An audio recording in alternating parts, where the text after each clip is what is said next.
Well, welcome to the Teepee Toys Warehouse.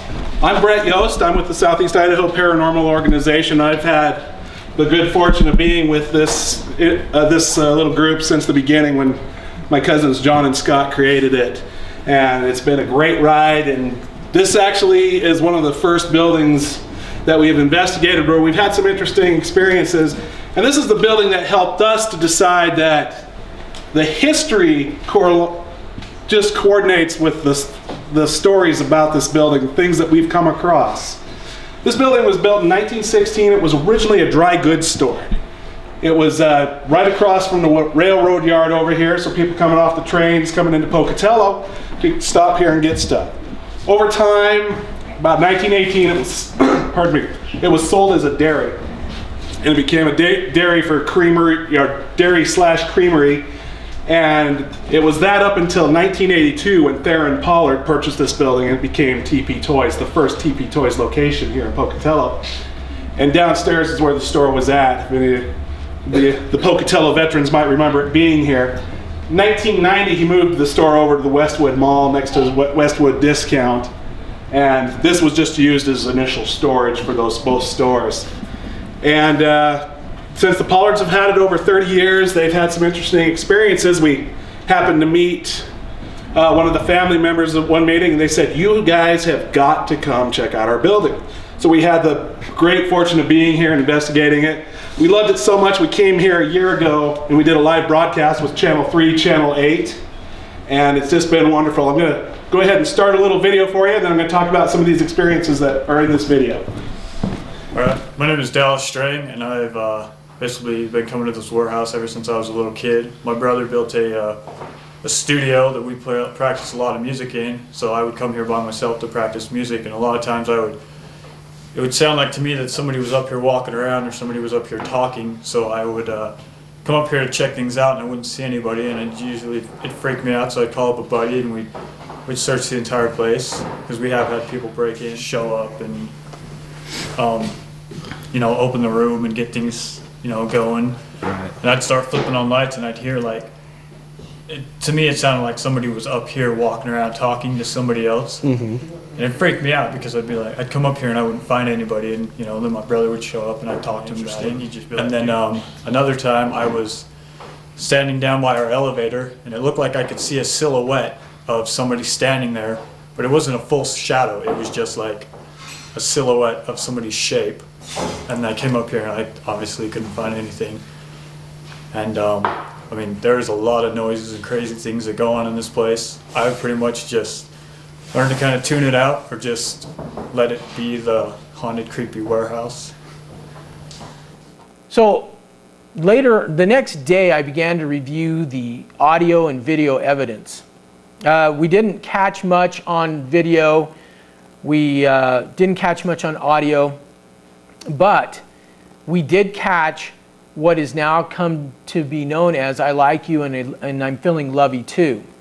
I remember getting this phone call from John after we were done investigating. He says, "Brett, you have got to come over and listen to this EVP." And I was like, okay.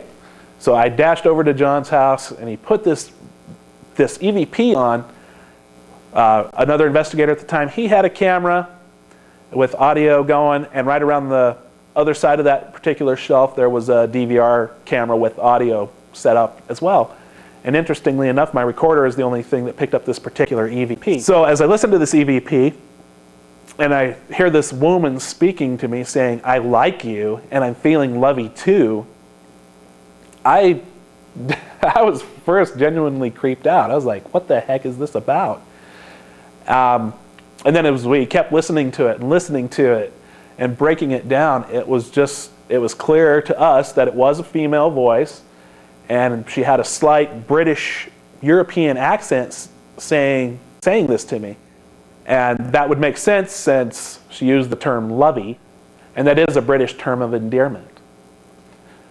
And as we did the history later on in the building, we found out that it was originally owned by a family of British descent. It made the investigation more interesting. Yeah, train brake, definitely. Can you imagine when I went up here? Oh, I know. Yeah, well, got yourself a headboard for that air mattress he has in here. And you can watch Jungle Book on video.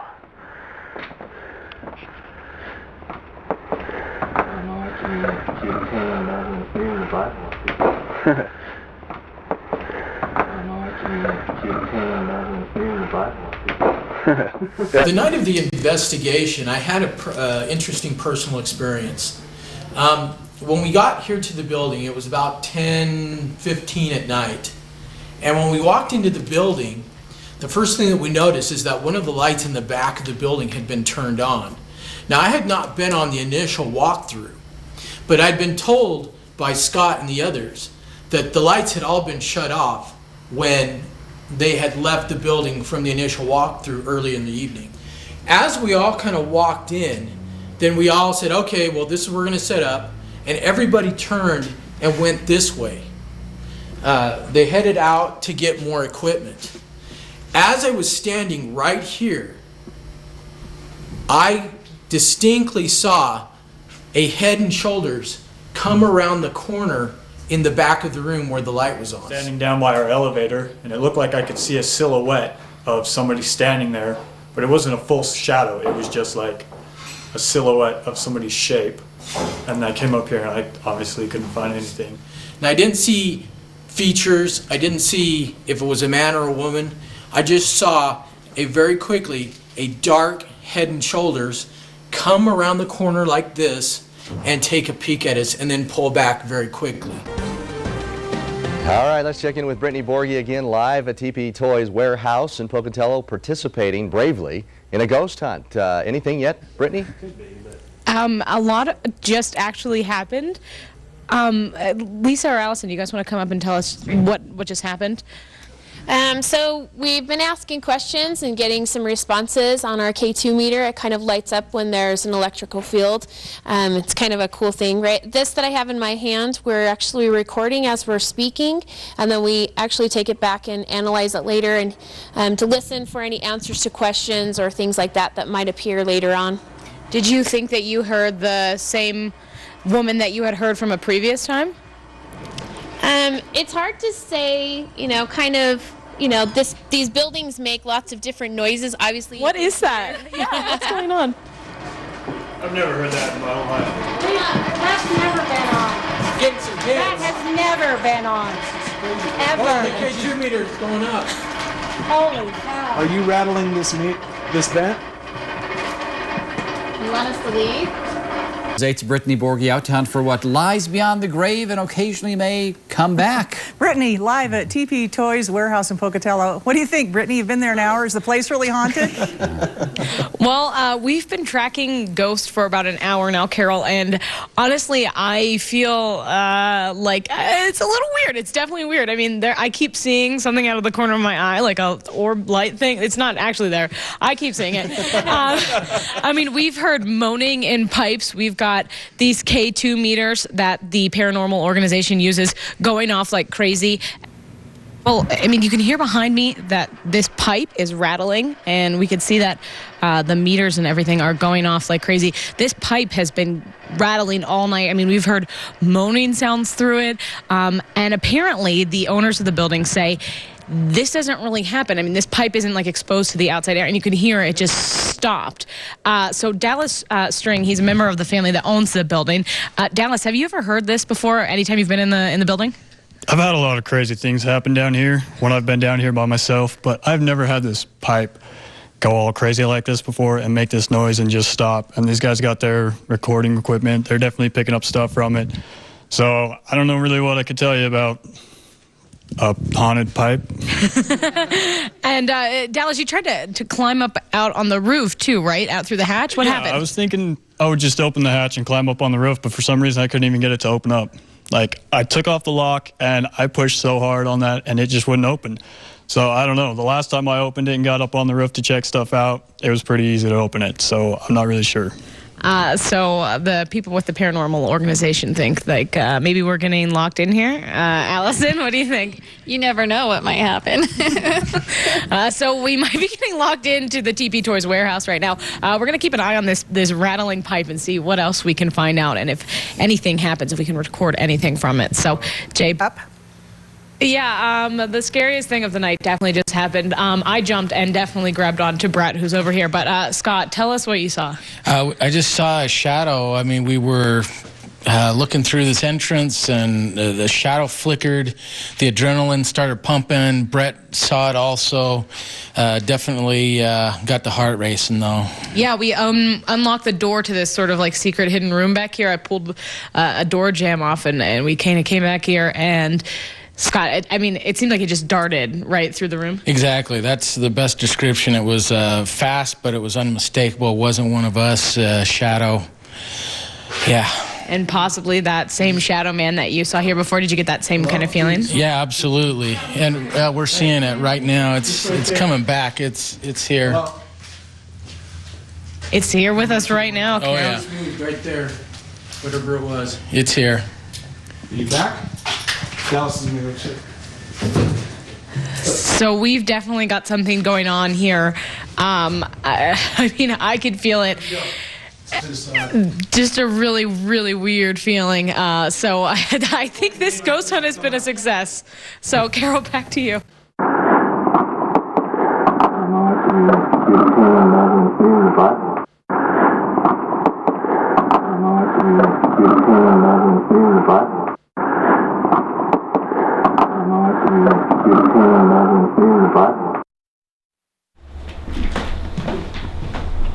So that's just some of the interesting stuff that happens in this building. To start off, Brittany Borgie, who was with us last year on this investigation here, you can tell she's kind of a perky, bubbly sort of person. At the beginning of the night, she had a great time. She was just like, this is fun, this is fun. End of the night, by the way, her voice was cracking, and her eyes were bigger. She was a little creeped out that night.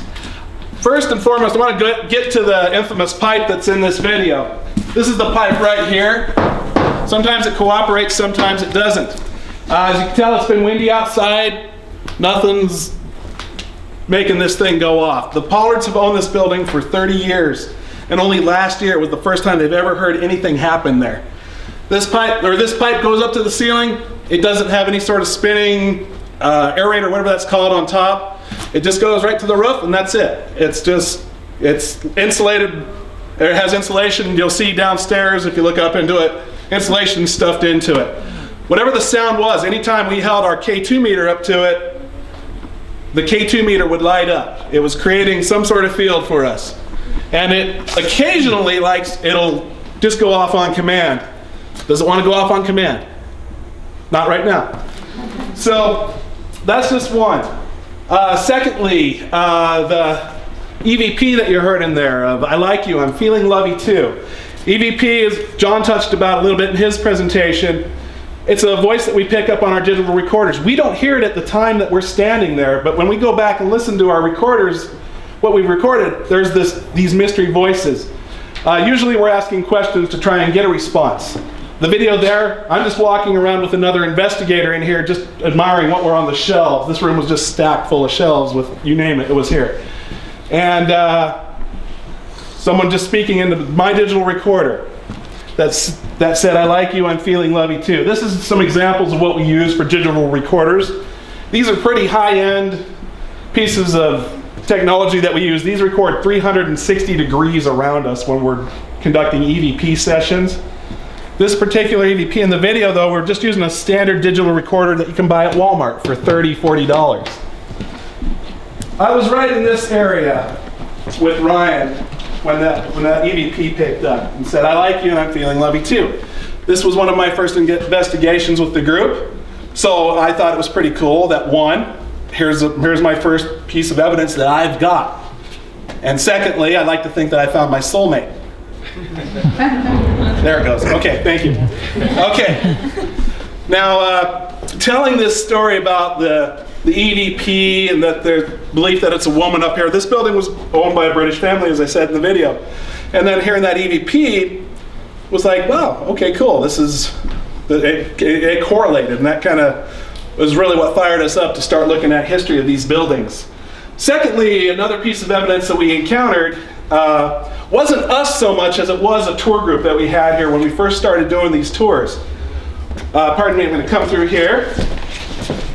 In this area here, the night we were doing our tour, we just had buses and we were just out front. I just had a little microphone and speaker, and we were playing the EVP of I Like You, I'm Feeling Lovey Too. We talked about John's experience with the shadow, and people were a little freaked out. And we were loading back up on these buses. 3 different buses, different people on these different buses, all look up into this window, and they see the shape of a woman standing up in this window looking down on the street. As you can tell, I can't even see down to the street. I'm 5'10". I can't see down. I can't even see across the street. So whatever it was up pretty high, or she was an Amazon. Thank you for that scattered laughter on that. So, and lastly up here, I'll tell you a funny story about being out there and talking about this stuff that we do. People are really into it. It's rainy, it's cold, it's windy. What happens across the way? The trains connect. When that does that, and it's a big boom, 150 people jumping at the exact same time is one of the greatest sights that you will ever see in your life. So just keep that in mind. Now what we're going to do is we're going to head down this to the opposite end here. We're going to go down some stairs. We're going to go to the area where the shadow's been seen. Well, this is the area where the shadow's been seen. Dallas in that video described that he saw the silhouette right by this elevator here. Not the spaceman that's in there right now. Don't worry about him. He's harmless. But anyways, John, when we first came here to investigate this building, this is the room that he saw the shadow peek around the corner of that doorway right behind you there, looking out to see who just came into my building. John saw that. He said, I saw someone's back there. John and I came running back here. Hello, is there anyone here?